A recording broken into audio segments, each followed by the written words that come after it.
Hello everyone, good morning.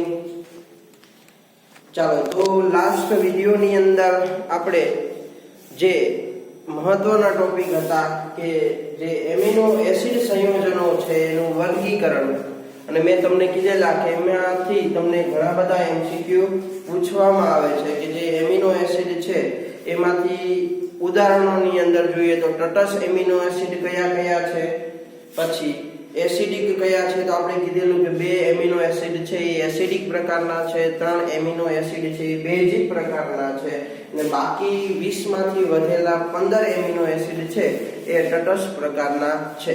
એવી જ રીતે આપણે બીજા 2 પ્રકાર જોયા હતા કે આવશ્યક એમિનો એસિડ અને બિન આવશ્યક એમિનો એસિડ, જેની અંદર આપણે આવશ્યક એમિનો એસિડ છે એ આવશ્યક એમિનો એસિડના 10 છે એ ઉદાહરણો લખેલા, તો એ 10 સિવાયના જેટલા છે એની અંદર આવે બિન આવશ્યક એમિનો એસિડની અંદર.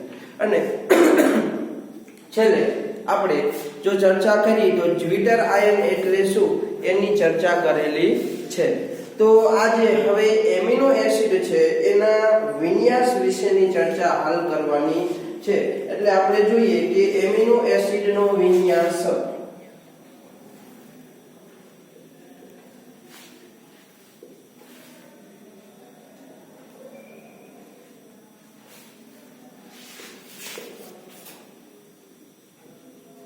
તો જો એમિનો એસિડના વિન્યાસની વાત કરીએ તો આપણે ચેપ્ટર નંબર 10 એની અંદર મેં તમને ડી અને એલ આ 2 પ્રકારના વિન્યાસ છે, એટલે કે કેપિટલ ડી અને કેપિટલ એલ એની વિશેની માહિતી આપેલી, અને જે ખાસ કરી અને કાર્બોહાઈડ્રેટ સંયોજનો અને જે એમિનો સંયોજનો છે એના માટે વિન્યાસ નક્કી કરવા માટે હતા.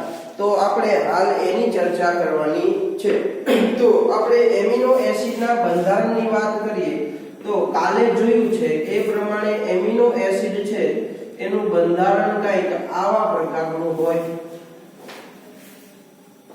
તો આ એમિનો એસિડ છે એ એમિનો એસિડનું બંધારણ છે, અને આને જો આપણે નામ આપવું હોય તો આને શું કહેવાય તો કે આલ્ફા એમિનો એસિડ.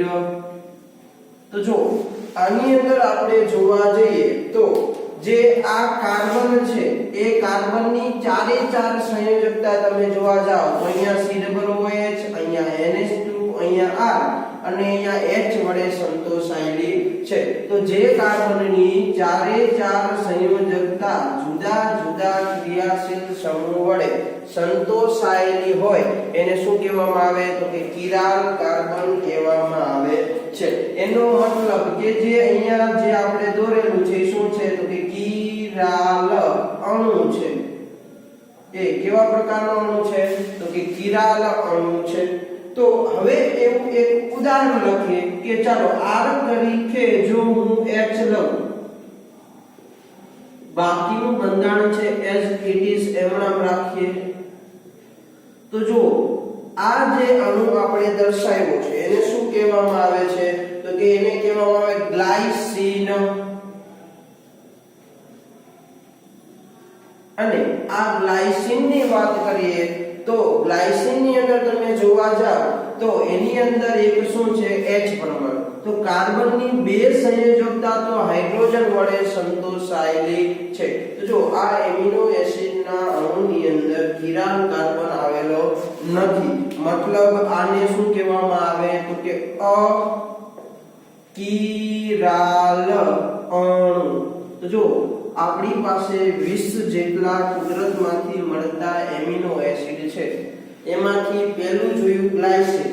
તો ગ્લાયસીન છે એ કેવો છે અકિરાલ અણુ છે. તો મતલબ કે જેની અંદર કિરાલ કાર્બન ન હોય એ પદાર્થ શું હોય તો કે પ્રકાશ ક્રિયાશીલ પદાર્થ ન હોય, અથવા પ્રકાશ ક્રિયાશીલ પદાર્થ નથી. અને પ્રકાશ ક્રિયાશીલ પદાર્થ નથી એનું કારણ શું છે તો કે કારણ કે તેમાં કિરાલ કાર્બન નથી, કારણ કે હંમેશા પ્રકાશ ક્રિયાશીલ પદાર્થ હોવા માટે એની અંદર ઓછામાં ઓછો એક શું આવવો જોઈએ તો કે કિરાલ કાર્બન છે, એ કિરાલ કાર્બન છે એ આવવો જોઈએ. તો એ કિરાલ કાર્બન છે એ આ ગ્લાયસીનના અણુની અંદર નથી, એટલે એને શું કહેવાય છે કે અપ્રકાશ ક્રિયાશીલ સંઘટન અથવા પદાર્થ કહેવામાં આવે છે. તો અન્ય બધા એટલે કે ગ્લાયસીન સિવાય અન્ય બધા જ એટલે હવે કેટલા વધ્યા તો કે 19 જેટલા, એટલે અન્ય બધા જ કુદરતી રીતે પ્રાપ્ત થતા તો કેટલા વધ્યા 19 જેટલા છે એ એમિનો એસિડ સંયોજનો વધ્યા. તો પ્રાપ્ત થતા એમિનો એસિડ છે એ શું ધરાવે છે તો કે એમિનો એસિડ કિરાલ કાર્બન ધરાવે છે. તો જો હવે આપણે ખાસ યાદ રાખશું કે તમને કદાચ એમસીક્યુ માં એવો પ્રશ્ન પૂછે કે નીચેનામાંથી કયો પ્રકાશ ક્રિયાશીલ પદાર્થ નથી અથવા નીચેનામાંથી કયો એમિનો એસિડ પ્રકાશ ક્રિયાશીલ નથી, તો એક જ એમિનો એસિડ છે ગ્લાયસીન કે જે પ્રકાશ ક્રિયાશીલ નથી. રીઝન શું તો કે એની અંદર કિરાલ કાર્બન છે એ કિરાલ કાર્બન આવેલો નથી. તેથી તેઓ એટલે કે કોણની વાત છે તો કે આની સિવાય એટલે કે આની સિવાયના બધે બધા કેવા છે કિરાલ કાર્બન ધરાવે છે. પરિણામે તેથી તેઓ બધા જ પ્રકાશ ક્રિયાશીલ પદાર્થ છે. જો તેથી બાકીના વધેલા બધે બધા એમાઇન સંયોજનો છે બધે બધા કેવા છે પ્રકાશ ક્રિયાશીલ છે. ને આ સંયોજનોની વાત કરીએ એટલે એમાઇન સંયોજનોની વાત કરીએ તો આ સંયોજનો જે છે એ સંયોજનો ડી અને એલ સ્વરૂપે અસ્તિત્વ ધરાવે છે. એટલે કે જેટલા 20 એમિનો એસિડ સંયોજનો છે એ ડી અથવા એલ સ્વરૂપે શું કરે છે અસ્તિત્વ ધરાવે છે. પરંતુ મોટા ભાગના એમિનો એસિડ એટલે ગયા વખતેની બોર્ડની એક્ઝામ એટલે લાસ્ટ જે યરની અંદર બોર્ડની એક્ઝામ લેવાણી એની અંદરથી આ ચેપ્ટરના જે એમસીક્યુ હતા એમાંથી એવું હતું કે નીચેનામાંથી કયો વિકલ્પ યોગ્ય નથી, ત્યાં આ લાઈનનો ઉલ્લેખ કરેલો હતો. એટલે ખાસ આપણે લાઈન યાદ રાખશું કે મોટા ભાગના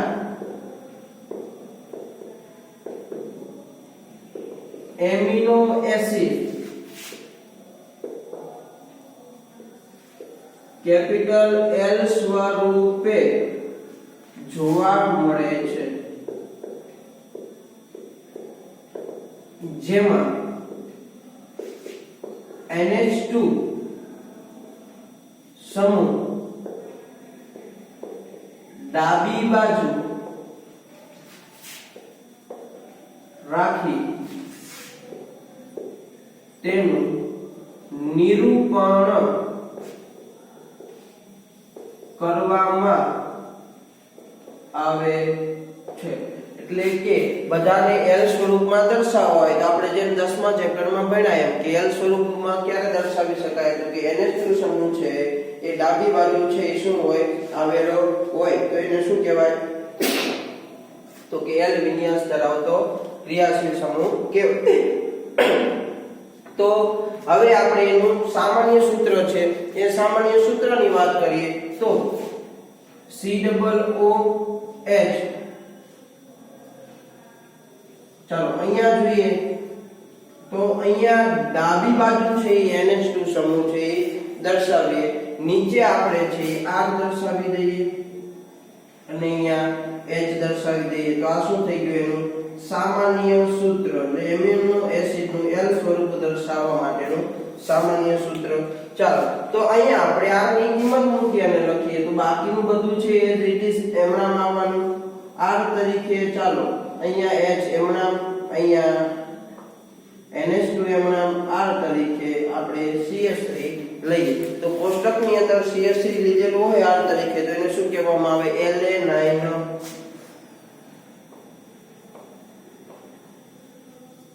તો જો આની અંદર જોવા જઈએ તો NH2 સમૂહ છે એ કઈ દિશાની અંદર છે તો કે ડાબી બાજુ છે અને ડાબી બાજુ હોય તો એને કેવો કહેવાય L વિન્યાસ કહેવાય એટલે એને La9 કહેવામાં આવે છે એટલે મોટા ભાગના જે એમિનો એસિડ સંયોજનો છે એ L વિન્યાસ ધરાવતા હોય છે એને ખાસ યાદ રાખશું ગયા વખતેની બોર્ડની એક્ઝામમાં MCQ ની અંદર હતો તો આ તો એમિનો એસિડ સંયોજનો છે એના વિન્યાસ છે એ કઈ રીતે નક્કી થાય એમાંથી 19 જેટલા એમિનો એસિડ છે એ પ્રકાશ ક્રિયાશીલ છે એક જ નથી કયું ગ્લાયસીન જે આપણે યાદ રાખશું ચાલો તો હવે આપણે જે વિના વિશેની ચર્ચા કરવાની છે એ છે કે મોસ્ટ આઈએમપી પ્રશ્ન કે પેપ્ટાઇડ બંધ અથવા પેપ્ટાઇડ સાંકળ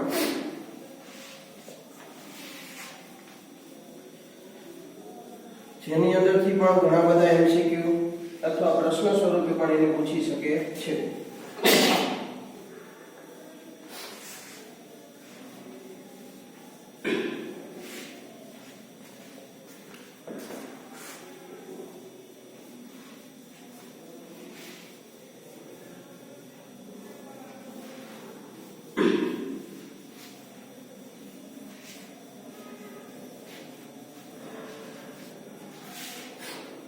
ચાલો તો બોર્ડ નંબર 2 ની અંદર આપણે એની શરૂઆત કરશું તો પ્રશ્ન કંઈક આવી રીતે પૂછાય કે પેપ્ટાઇડ સાંકળ એટલે શું સવિસ્તાર સમજાવો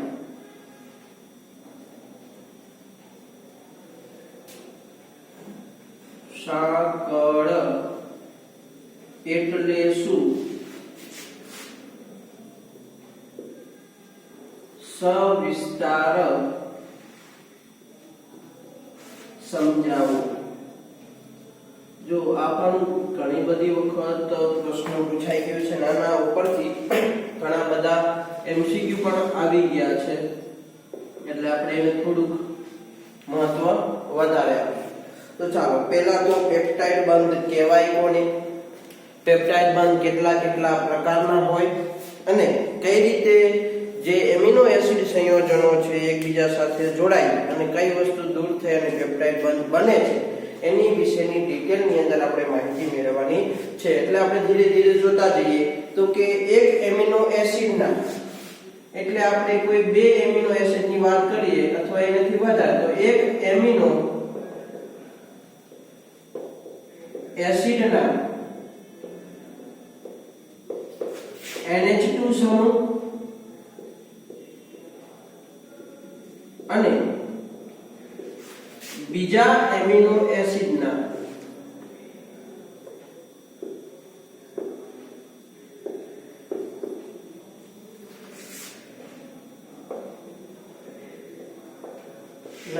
COOH સમૂહ વચ્ચે પ્રક્રિયા થઈ પાણીનો અણુ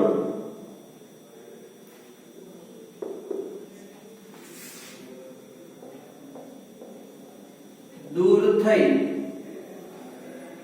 એમાઇડ જો એમાઇડ નહીં મેં શું લખ્યું છે એમાઇડ મળે છે અથવા બને છે તો જો વાત શું છે કે હું કોઈ બે એમિનો એસિડ લઉં તો એમાંથી પહેલો એમિનો એસિડ છે એ પહેલા એમિનો એસિડની વાત કરીએ તો એક એમિનો એસિડ છે એમાંથી NH2 સમૂહ અને બીજો એમિનો એસિડ છે એની અંદર રહેલો COOH સમૂહ ટૂંકમાં બે એમિનો એસિડની અંદર રહેલા NH2 અને COOH સમૂહ એકબીજા સાથે પ્રક્રિયા કરશે પ્રક્રિયા કરી અને પાણીનો અણુ શું કરશે દૂર કરશે અને પરિણામે તમને જે સંયોજન મળે એને કયું સંયોજન મળે છે એમાઇડ સંયોજન મળે છે તો આ એમાઇડ બંધ બન્યું એ આ એમાઇડ બંધને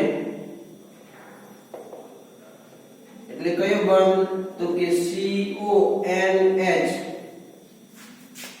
બંધને પેપ્ટાઇડ બંધ અથવા પેપ્ટાઇડ સાંકળ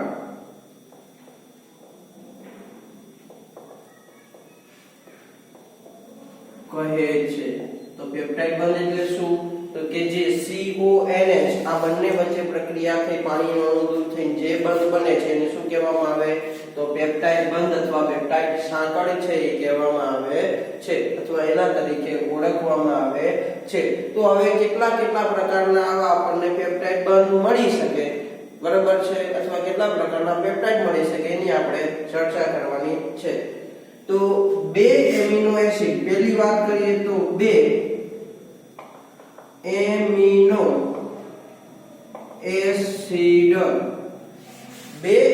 એસિડ છે એ પેપ્ટાઇડ બંધથી જોડાય, પેપ્ટાઇડ બંધથી જોડાઈને. તો જો ખાસ આપણે એમસીક્યુ માટે છે કે તમને કદાચ આપેલા છે કે ભાઈ આ બે એમિનો એસિડ છે એકબીજા સાથે પ્રક્રિયા કરી તો કેટલા પેપ્ટાઇડ બંધ બનાવશે, બરોબર છે, અથવા એ બંને એકબીજા સાથે પ્રક્રિયા કરી અને જે બંધ બનાવે એને કેવા પ્રકારનો પેપ્ટાઇડ કહેવામાં આવે, એના એવા રીતે તમને પ્રશ્ન પૂછાઈ શકે છે. તો બંધથી જોડાઈને જે શૃંખલા બનાવે છે, જે શૃંખલા બનાવે છે તેને ડાઈપેપ્ટાઇડ કહેવામાં આવે છે.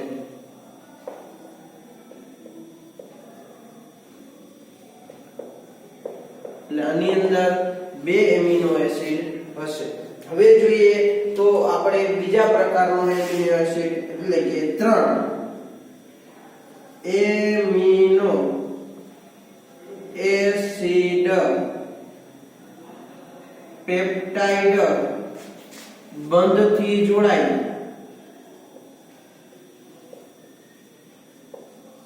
ને જે શૃંખલા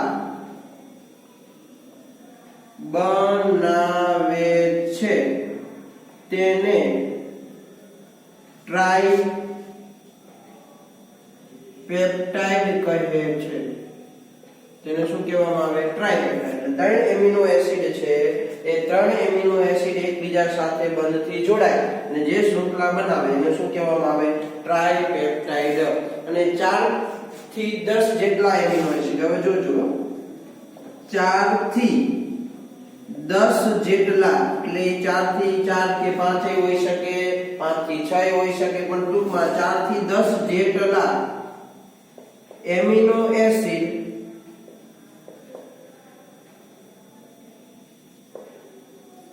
પેપ્ટાઇડ બંધથી જોડાય ને જે શૃંખલા બનાવે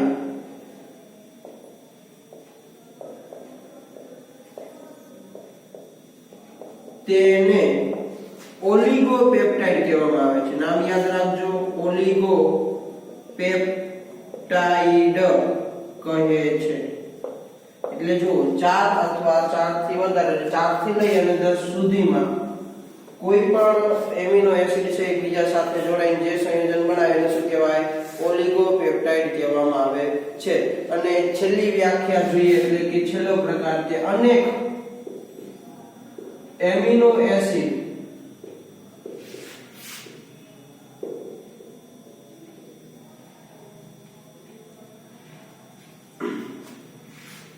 પેપ્ટાઇડ બંધથી જોડાય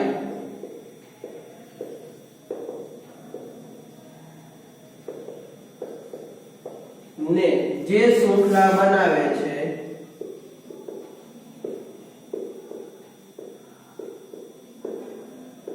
તેને પોલીપેપ્ટાઇડ કહે છે. તેને શું કહેવામાં આવે છે? તો કે પોલીપેપ્ટાઇડ કહેવામાં આવે છે. અથવા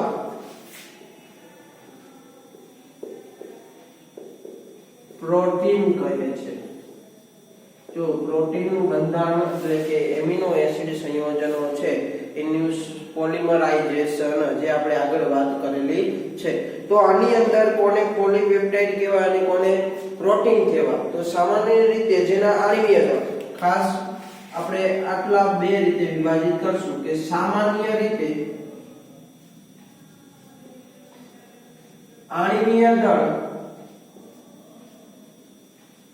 બરાબર 10,000 જેટલા હોય, એટલે કે જે એમિનો એસિડ દ્વારા જે પેપ્ટાઇડ શૃંખલા બની છે એનું આણ્વીય દળ આપણે ગોતીએ અને 10,000 જેટલા હોય તો એને શું કહેવામાં આવે છે? તો કે એને પોલીપેપ્ટાઇડ સંયોજન કહેવામાં આવે. અને જેના સામાન્ય રીતે આણ્વીય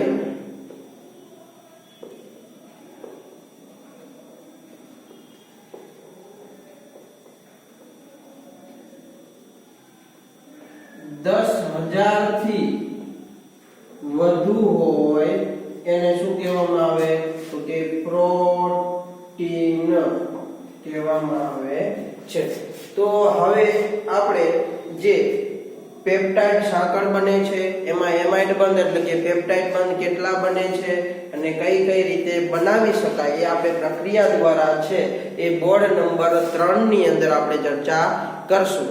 એટલે આ બોર્ડ નંબર 2 ની અંદર આપણે કેટલી ચર્ચા કરી કે જેની અંદર પેપ્ટાઇડ બંધ કઈ રીતે બને, કેટલા પ્રકારના પેપ્ટાઇડ બંધ હોય કે જેની અંદર કેટલા કેટલા પ્રકારના એમિનો એસિડ એકબીજા સાથે પ્રક્રિયા કરી અને આવા પ્રકારના બંધ બનાવે છે. તો આટલી ચર્ચા આપણે છે કેની અંદર કરી? તો કે પેપ્ટાઇડ બંધ છે એ પેપ્ટાઇડ બંધની વ્યાખ્યા માટે કરી.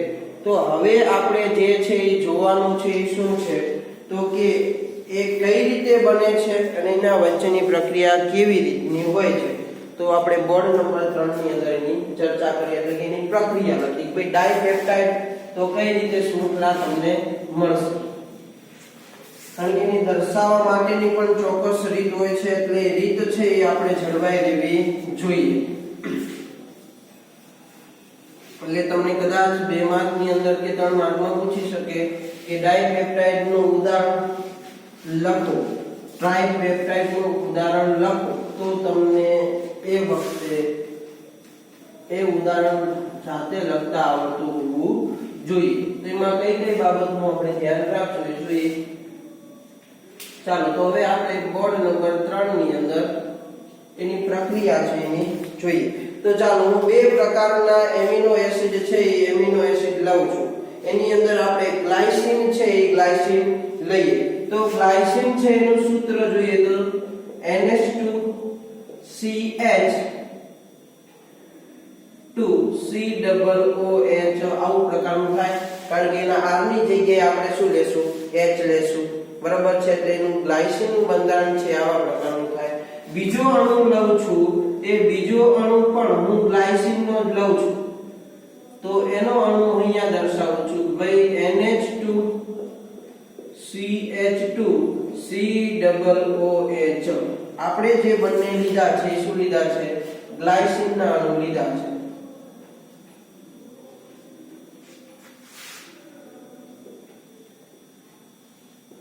ચાલો જો થવાની છે શું પ્રક્રિયા? તો કે પ્રક્રિયાની અંદર એટલે આપણે શરૂઆતની અંદર વાત કરી કે બંને વચ્ચે પ્રક્રિયા થઈ અને પાણીનો અણુ દૂર થવાનો છે. તો જો ક્યાંથી પાણીનો અણુ દૂર થશે? તો COOH માંથી OH ને અહીંયાથી એક હાઇડ્રોજન એ દૂર થાય એટલે પાણીનો અણુ છે એ મુક્ત થાય. એટલે જે વધ્યું છે એ આપણે ખાલી લખવાનું છે. તો વધ્યું શું? તો કે ભાઈ H2N અહીંયા CH2 હતા એમના, અહીંયા CO વધ્યા.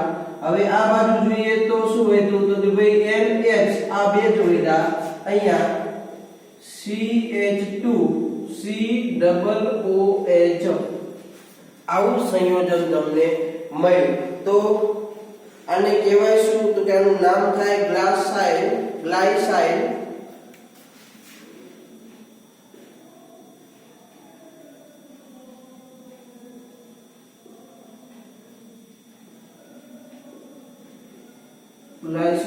ગ્લાયસીન બરોબર છે? એને શું લખી શકાય? ગ્લાયસીન. હવે જો આની અંદર આપણે જોવા જઈએ તો તમને અહીંયા એક CONH જે છે એ બંધ મળ્યો. એને શું કહેવામાં આવે તો કે એને પેપ્ટાઇડ બંધ કહેવામાં આવે. શું કહેવામાં આવે? પેપ્ટાઇડ બંધ. જે તમને અહીંયા બંધ જોવા મળ્યો CONH તો પેપ્ટાઇડ બંધ. જો ડાઇપેપ્ટાઇડ ની અંદર જે આપણે બંધારણ જોયું છે એ કોનું છે તો કે ડાઇપેપ્ટાઇડ. આ બંધારણ કોનું છે? ડાઇપેપ્ટાઇડ નું છે. તો ડાઇપેપ્ટાઇડ ની અંદર કેટલા પેપ્ટાઇડ બંધ બને? એક પેપ્ટાઇડ બંધ બને છે, જે યાદ રાખજો MCQ માટે. ચાલો એની પછી આપણે બીજા નંબરનું ઉદાહરણ છે એ જોઈએ. તો બીજા નંબરના ઉદાહરણની અંદર હું 3 પ્રકારના અલગ અલગ શું લઉં છું? એમિનો એસિડ સંયોજન લઉં છું. એટલે એ આવા પ્રકારના છે કે NH2 CH2 COOH. બીજા પ્રકારની વાત કરીએ તો બીજા પ્રકારનું એમિનો એસિડ આવા પ્રકારનું છે કે CH. અહીંયા આપણે H ની જગ્યાએ CH3 લઈ લઈએ, બાકી જે હતું એમણે. અને ત્રીજા પ્રકારની વાત કરીએ તો ત્રીજા પ્રકારનું એમિનો એસિડ છે એ આવું લઈએ ભાઈ NH2 CH, અહીંયા COOH, નીચે CH2, એની સાથે એક બેન્ઝીન રિંગ છે એ જોડાયેલી છે.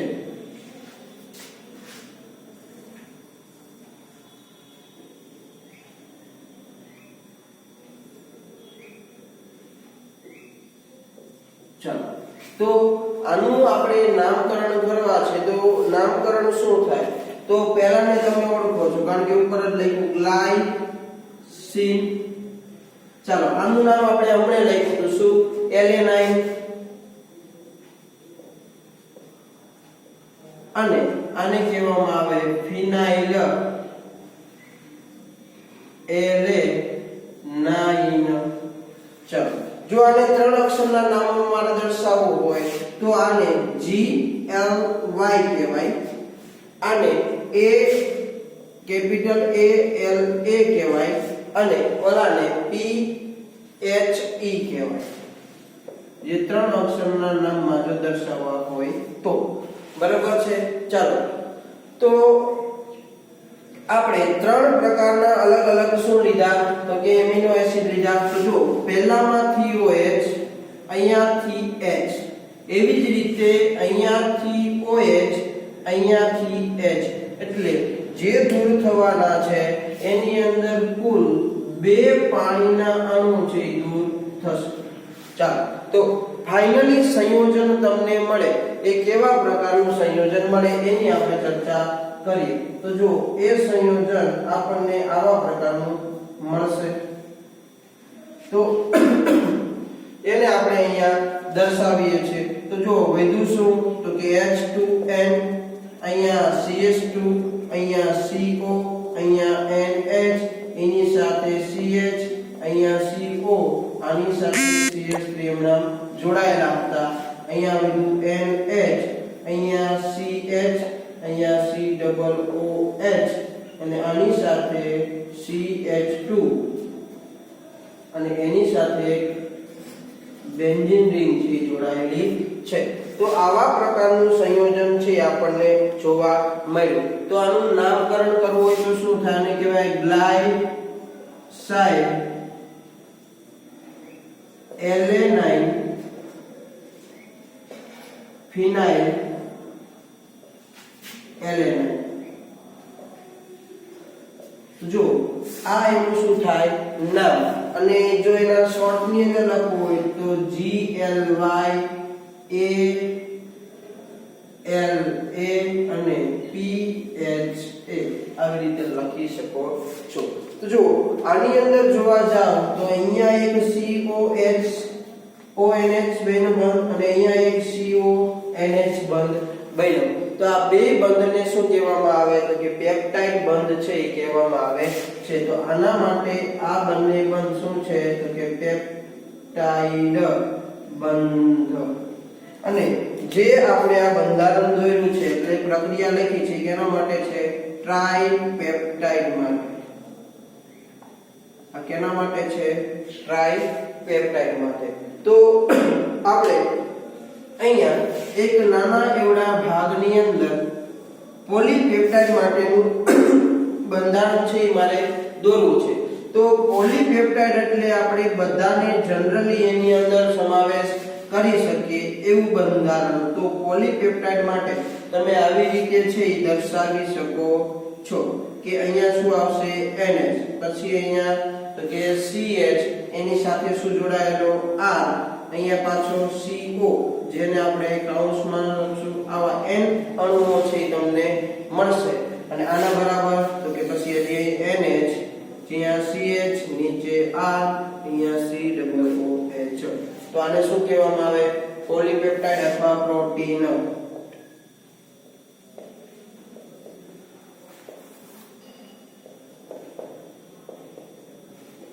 તો જો આની અંદરથી તમને બોર્ડ નંબર 3 માંથી પ્રશ્ન કેવા પૂછાઈ શકે? તો કે ટ્રાઇપેપ્ટાઇડ સંયોજન હોય એમાં કેટલા પેપ્ટાઇડ બંધ જોવા મળે? પછી જો તમે 5 એમિનો એસિડ લઈ અને પ્રક્રિયા કરો તો તમને કેવા પ્રકારના બંધ જોવા મળે, એટલે કે કેટલા બંધ જોવા મળે? તો આવા પ્રશ્નો છે તમને આની અંદરથી પૂછાઈ શકે છે. તો હવે આપણે 5 કે 10 મિનિટની અંદર કે આ બંધારણને દર્શાવવા માટેની રીત છે કે ફરજિયાત કયો ક્રિયાશીલ સમૂહ કઈ બાજુ દર્શાવો અને એને દર્શાવો ત્યારે એને કેવા પ્રકારની રચના કહેવાય એ આપણે સમજવાની છે. તો આપણે હવે બોર્ડ નંબર 4 ની અંદર જે પેપ્ટાઇડ બંધ છે અથવા જે પેપ્ટાઇડ શૃંખલા છે એને દર્શાવવા માટેની થોડાક એવા નીતિ નિયમો છે એની ચર્ચા કરીએ.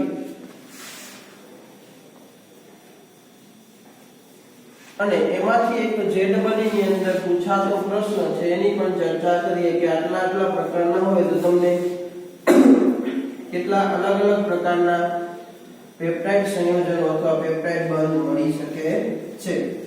એ લાસ્ટ ની અંદર આપણે ચર્ચા કરશું. તો બોર્ડ નંબર 4 જેની અંદર આપણે એને દર્શાવવાની રીતો છે એની ચર્ચા કરીએ. તો જો અત્યાર સુધી ત્રણેય બંધારણ દોર્યા એને શું કહેવાય? તો કે પોલીપેપ્ટાઇડ સંયોજનોનું બંધારણ આવી રીતે, ડાયપેપ્ટાઇડ ને આવી રીતે દર્શાવાય અને ટ્રાઇપેપ્ટાઇડ ને આવી રીતે દર્શાવાય. તો જે હવે આપણે આ બંધારણને દર્શાવવું છે તો ખાસ પોલીપેપ્ટાઇડ શૃંખલામાં કેવી રીતે દર્શાવશું? તો પોલીપેપ્ટાઇડ શૃંખલામાં તો એની અંદર વાત કરીએ તો કે જોડાયેલા એમિનો એસિડ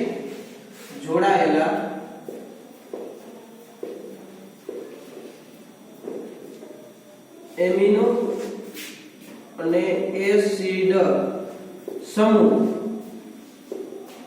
એટલે કે એની અંદર એક એમિનો સમૂહ જોડાયેલો છે અને એક એસિડ સમૂહ જોડાયેલો છે. તો એ એમિનો એસિડના બંને છેડે, એટલે કે સમૂહ બંને છેડે થી એક સમૂહ થી એક NH2 સમૂહ અને બીજા છેડે COOH સમૂહ કેવી રીતે હોય? તો કે મુક્ત હોય છે.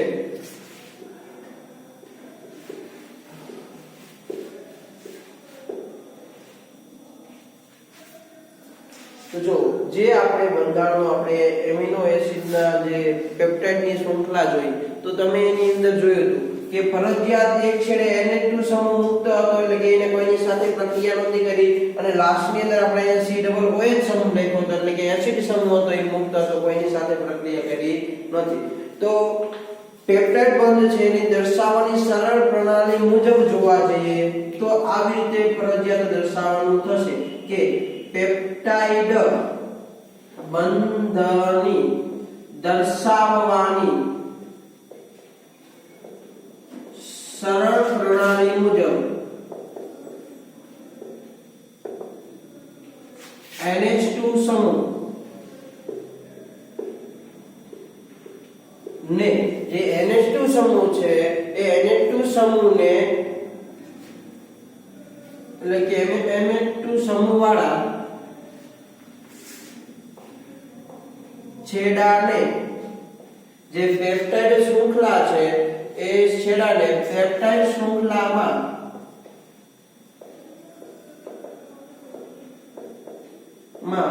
ડાબી બાજુએ દર્શાવવામાં આવે છે, જેને n અંતસ્થ કહે છે. એટલે હંમેશા NH2 સમૂહ છે એ છેડાને પેપ્ટાઇડ શૃંખલામાં કઈ દિશામાં રાખવાનો? ડાબી બાજુ રાખવાનો છે. એટલે એને n અંતસ્થ અવશેષ કહે છે. અને જ્યાં COOH સમૂહ છે એટલે કે મુક્ત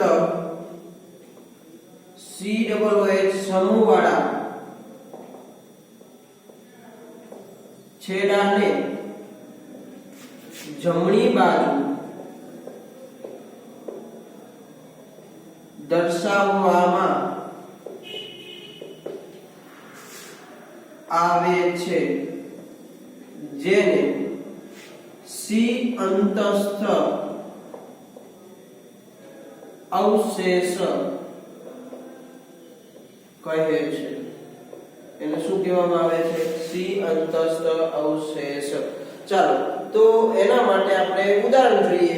તો દાખલા તરીકે હું અહીંયા પહેલા એલેનાઇન લઉં છું. એલેનાઇન નું સૂત્ર તમને હવે યાદ રહી જવું જોઈએ કે એની અંદર CH3 સમૂહ આવે જે નીચે દર્શાવેલો હોય. તો NH2 સમૂહ છે મુક્ત શૃંખલા સમૂહ છે, હંમેશા ક્યાં આવે? તો કે જમણી બાજુ ડાબી બાજુ છે અહીંયા દર્શાવવામાં આવે છે. ચાલો તો આની અંદરથી જ્યારે પ્રક્રિયા થાય એટલે અહીંયા વધે છે CO, બરોબર છે.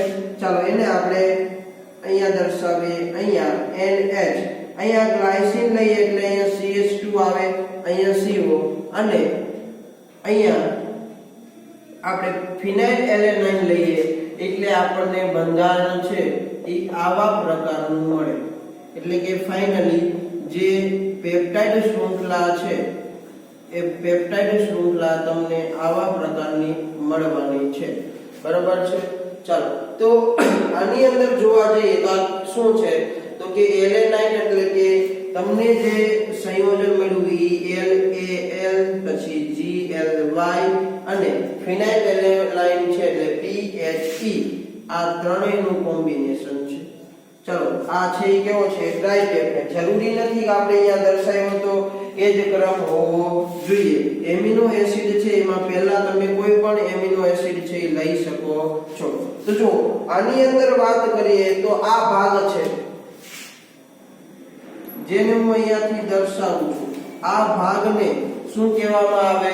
તો એને n અંતસ્થ અવશેષ કહેવામાં આવે. n અંતસ્થ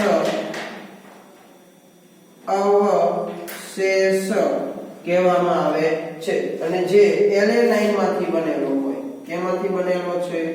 alanine. ચાલો વચ્ચેનો ભાગ છે એ કેમાંથી બનેલો છે? તો કે ગ્લાયસીન માંથી. અને અહીંયાથી દર્શાવે તો જો આટલો ભાગ છે, આટલા ભાગને શું કહેવામાં આવે? C અંતસ્થ અવશેષ. તો આવી રીતે તમે એને દર્શાવી શકો છો. તો એમાંથી જે આ અહીંયાથી આટલો ભાગ છે એ ફિનાઇલ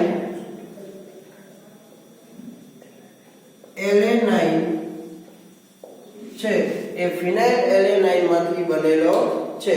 તો હવે જુઓ કે જે આપણે આ સંયોજન બનાવીએ છીએ એમાં એમિનો એસિડ સંયોજનો છે એનું ક્રમનું મહત્વ વધુ હોય છે.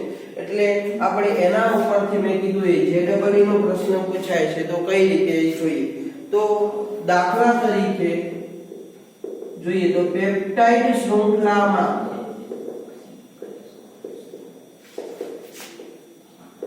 એમિનો એસિડનો ક્રમ મહત્વનો હોય છે. ઉદાહરણ તરીકે જોઈએ તો 3 પ્રકારના એમિનો એસિડ, દાખલા તરીકે A, B અને C, આપણે 3 પ્રકારના એમિનો એસિડ છે એ જુદા જુદા ક્રમમાં જોડીએ